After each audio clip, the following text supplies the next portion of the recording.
মুহূর্তে জলপাই দেখে যাদের জিভে জল চলে আসছে তারা একটা করে লাইক দিয়ে দেন। আসসালামু আলাইকুম এভরিওয়ান, কেমন আছেন? ওয়েলকাম জানাচ্ছি আমার নিউ আরেকটা রেসিপিতে। যদি রেসিপি ভালো লাগে অবশ্যই চ্যানেলটি ভিজিট করে বন্ধু ও ফ্যামিলির সাথে শেয়ার করবেন। আর কিউট কিউট আপু ভাইয়ারা সুন্দর সুন্দর কমেন্ট করে লাইক দিয়ে সাথেই থাকবা। এই আচারটা একদম সিম্পল, যে কেউ বানিয়ে নিতে পারবেন। একদম অল্প সময়ে এই আচারটা খেতেও কিন্তু অনেক অনেক মজা। দেখতেই পাচ্ছেন আমার অনেক অনেক জলপাই আনা হইছে, আর আমি অনেকগুলো জলপাই আনাইছিলাম আর একসাথে অনেক আচার বানাইছি। আমি আচার বানাইলে অনেক বেশি বানাই, কম বানাই না। সো এইখানে পরিমাণটা হচ্ছে কমপক্ষে 3 থেকে 4 কেজি আচার হবে। জলপাই ছিল, তো অ্যাট ফার্স্ট আমি বোটাগুলোকে ফেলে ভালোভাবে পরিষ্কার করে ক্লিন করে নিয়েছি। এরপরে অনেক বেশি পানি দিয়ে লবণ দিয়ে এরপরে আচারগুলোকে আমি 2-1টা বলক দিয়ে নামিয়ে নেব।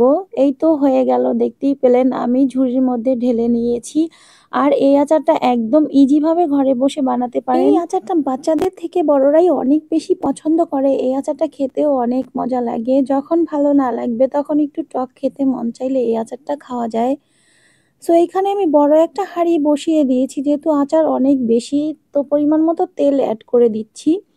এখানে আরও অ্যাড করে দিব এখন হলুদের গুঁড়ো, মরিচের গুঁড়ো, এরপর হচ্ছে গিয়ে আস্ত পাঁচফোড়ন, পরিমাণ মতো লবণ, সব কিছু দিয়ে এরপরে হচ্ছে কি আমি একটু ভালোভাবে মিশিয়ে নিব।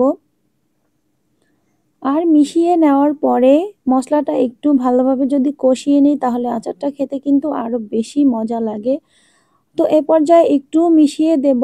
যখনই মেশানো হয়ে যাবে তখন হচ্ছে আমি এখানে আদা রসুন পেস্ট অ্যাড করে দিচ্ছি।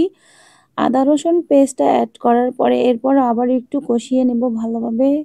এরপরে জলপাইগুলোকে আমি ছেড়ে দিচ্ছি। এই পর্যায়েই দেব, কেননা এই আচারটা একদম খেতে কিন্তু ভালো লাগে। আপনি আচার 2-1 দিন জাল করবেন তাহলে আচারটা খেতে ভালো লাগবে। আরও অ্যাড করে দিলাম পরিমাণ মতো চিনি। আপনি যে পরিমাণ মিষ্টি খাবেন ওই পরিমাণই চিনি এখানে অ্যাড করবেন, সেটা সম্পূর্ণ আপনার ব্যাপার।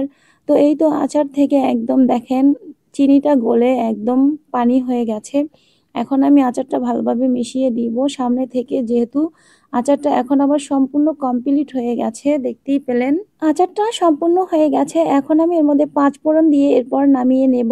আর এটা ঝোল সহই থাকবে যেহেতু তেল দিয়েছি। এই আচারটা খেতে অনেক অনেক ইয়ামি। দেখতেই পেলেন কালারটা চেঞ্জ হয়ে গেছে। আমি কয়েকবার এটাকে জাল করে দিয়েছি, আর আপনারা চাইলে কয়েকবার জাল করবেন। একসাথে আচার কখনোই বানাবেন না, তাহলে আচারটা খেতে ওইভাবে মজা লাগবে না, আর আচারটার টেস্ট ওইভাবে পাবেন না।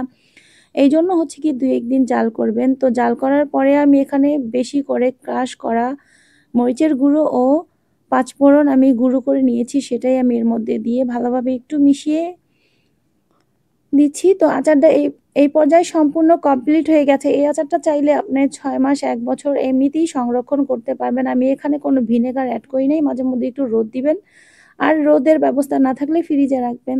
তো আজকের মতো আল্লাহ হাফেজ।